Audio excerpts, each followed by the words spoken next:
মিলন ভাই, আজকে দেশে বিশেষ করে ঢাকায় যে ভূমিকম্প হয়েছে, এটা ঢাকার মোটামুটিভাবে যারা ঢাকায় থাকে সবাই অনুভূত হয়েছে আর কি। আমার মনে হয় না যে কেউ জানে না যে ভূমিকম্প হয়েছে, সবাই টের পাইছে আর কি। কী করতেছিলেন ওই সময় বা কী মনে হয়েছিল? আমি তখন রাস্তায় ছিলাম, একটু তো মানে বাসার নিচে নামছিলাম। এই নিচে থেকে একটু সামনে দিয়ে গেছিলাম, তো আমার পাশে ছিল একটা ম্যান হলের ঢাকনা। তো আমি রাস্তার পাশে দাঁড়ানো, এইদিকে সবজির ভ্যান্টের অনেক কিছু ছিল। তো সাডেনলি দেখলাম যে আমি কাঁপতেছি।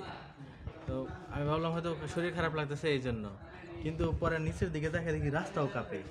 এরপরে দেখি চিল্লাপাল্লা, দেখি যে আপনার হচ্ছে ভবনগুলো, বড় বড় ভবন, 5 তলা 6 তলা, ওগুলোও কাঁপতেছে।